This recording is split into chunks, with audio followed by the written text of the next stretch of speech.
It was supposed to be a getaway, nothing crazy, just a weekend trip with two of my closest friends, Nora and Elias. We'd been trying to plan something for months, something simple to clear our heads. City life had been eating us alive. Nora's job was bleeding her dry. Elias had just gotten out of a messy breakup. And me?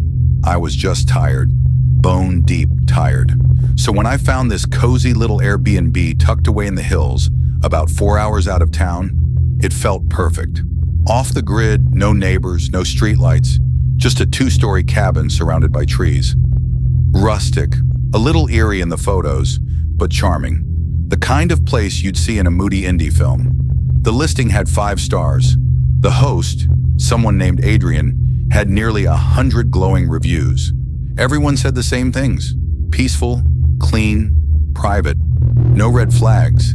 It even had a fireplace. I booked it within the hour.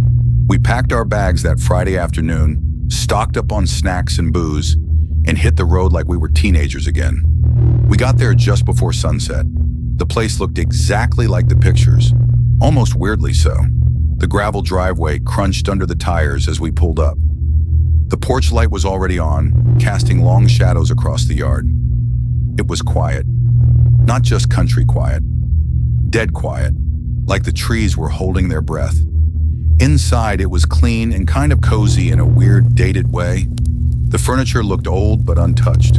There was a faint scent, like dust and pine mixed with something metallic. We figured it was just the pipes or something. Country house quirks. The first night was normal. We drank, played cards, told stories. Nora fell asleep on the couch. Elias snored so loud I had to shove a pillow between us. It felt like the break we all needed, until the second day. I was poking around looking for firewood when I noticed something strange in the hallway by the kitchen. There was this seam in the wall. Faint but visible if the light hit it right. Like the outline of a door. No doorknob, no hinges. Just a perfect rectangle carved into the wood paneling. I called the others over. "Was this here last night?" I asked. Elias ran his hand over it. "I mean, yeah, I think so. I didn't really look." Nora knelt down. "Is it a closet or something?" I checked the listing again. No mention of a locked room, no extra closet. We looked everywhere for a latch, a button, something, but it wouldn't budge. It was like it was part of the wall. We let it go. Figured maybe it was some sealed utility room or something the host didn't want touched. But that night, things started to get weird. Around 2 a.m., I woke up to this low, rhythmic thumping. Not loud, just enough to be noticed, like someone knocking softly from inside the wall. At first, I thought it was the pipes. Old house, no big deal. But then it moved, from the kitchen wall to the hall to just outside my bedroom door. I lay there frozen, holding my breath, heart pounding. Then silence. The next morning, I asked Nora and Elias if they heard anything. Nora said she had a nightmare, someone standing in the hallway watching her sleep. Elias laughed it off, but he looked tired, paler than usual. That day we noticed the door outline looked different, more visible, like the wall was warping slightly around it, the wood grain bending inward, swelling. That night we sat in the living room with all the lights on, trying to pretend everything was fine, playing music, talking loudly, but no one was really into it. Around midnight the music cut out, no static, no flicker, just off. And then, the hallway light turned on by itself. Elias stood up slowly. "I'm gonna check the breaker." But Nora was staring at the hallway, her face pale, her mouth barely moving. "It's open," she whispered. We all turned. The wall that had held the sealed door was now open, just a narrow, pitch-black corridor behind it. No lights, no visible end. And it was cold, like freezer cold. You could feel the air pouring out of it. I grabbed a flashlight and stepped closer, shined the beam inside. There were stairs leading down. No one wanted to go, but something, curiosity, stupidity, whatever, pushed us. We descended slowly, one by one. The stairs were wooden and damp. Our footsteps echoed. At the bottom was a single room, concrete walls, a single swinging bulb. chains on the floor, and a camera, pointed at the center of the room. On the far wall were photos, dozens of them, of us, sleeping in the Airbnb from last night. I dropped the flashlight. Nora screamed.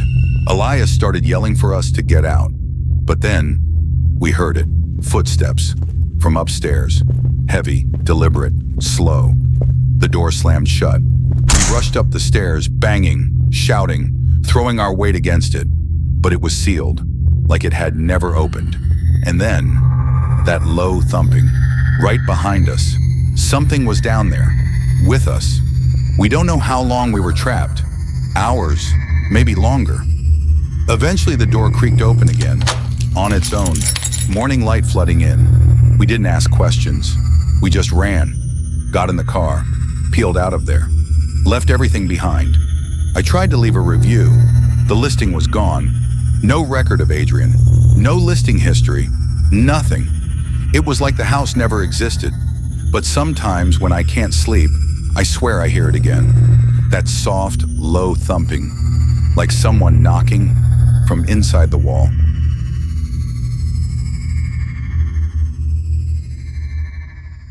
We'd been planning this trip for months. A weekend getaway, me, my girlfriend Jenna, and our two friends Marcus and Tasha. The idea was simple. Disconnect, drink, laugh, and recharge in the middle of nowhere. We found this secluded Airbnb listed as a modern cabin retreat up in the Blue Ridge Mountains. The pictures were perfect. Cozy interior, big windows, an outdoor fire pit, and, best part, a hot tub on the back deck overlooking the woods. The reviews were glowing. Everyone said it was clean, quiet, and exactly what they needed. So we booked it. No questions asked. We got there late Friday evening. The owner left a lockbox with the key and a little welcome note. Enjoy your stay. You're being watched by nature. Cute, right? The first few hours were chill. We unloaded groceries, cracked open some beers, and argued over which horror movie to stream. By midnight, we were half drunk and playing Cards Against Humanity in the living room. That's when Marcus noticed it. One of the smoke detectors was blinking red. Not just the usual soft flash, but a solid, constant red glow. And it was pointing down, not along the ceiling, like aimed. Jenna joked, maybe it's haunted. Or maybe we're on some weird Airbnb reality show. We laughed it off. The next morning I woke up first, made coffee, stepped out on the deck to enjoy the silence. That's when I noticed something weird on the outdoor security light above the hot tub. There was no wiring, just a plastic shell where a camera lens used to be. Almost like someone had taken the camera out. When I brought it up later, Tasha said she felt uncomfortable all night, like someone was watching her through the bedroom vent. We brushed it off, but then Marcus made a discovery. He was charging his phone in the bedroom when he dropped the charger behind the dresser. While pulling it back, he found something wedged behind the back panel. A tiny lens, a full-on hidden camera. The kind that looks like a screw head unless you're really paying attention. We tore the room apart, found another inside a smoke detector in the ceiling, and one more behind the bathroom mirror, facing the shower. Jenna checked the living room clock, another lens inside the center. All of them wired somehow into the walls. The worst part? None of this was in the listing. No mention of security or surveillance or cameras anywhere. I messaged the host immediately. Hey, we found multiple hidden cameras in the house. We're reporting this. He replied 2 minutes later. Those are for insurance purposes. They're not active. Please do not tamper with the equipment. Insurance purposes? Facing the damn shower? We decided we weren't staying another night, but it was already getting dark and the drive back was through a narrow mountain road with no lights. So we agreed to leave at first light. But sleep? That wasn't happening. We unplugged every device, covered the clocks, the vents, the detectors. We all crashed in the living room with knives and a fire poker close by. At 2:13 a.m., the TV turned on by itself. No input, just a grainy black and white feed of us, all four of us, huddled on the couch, from above, like the footage was coming from inside the ceiling. We unplugged the TV, but the screen stayed on for another 10 seconds before going black. That was it. We grabbed our shit and got out. Jenna drove, hands shaking. Marcus stayed in the back seat with a tire iron. I kept watching the side mirror like something was going to come crawling out of the trees. We filed a police report, gave them everything. Pictures, timestamps, the host's reply. A few weeks later, we checked the listing again. Gone. Not booked. Just completely wiped. I don't know what creeps me out more. The cameras, the host's calm reply, or the thought that we were just one of many. That cabin had hundreds of reviews. Families, solo travelers, couples. How many of them have no idea their footage might be out there? Being sold, watched, or worse, still being live streamed. We're more careful now. We check every vent, every smoke detector, every mirror.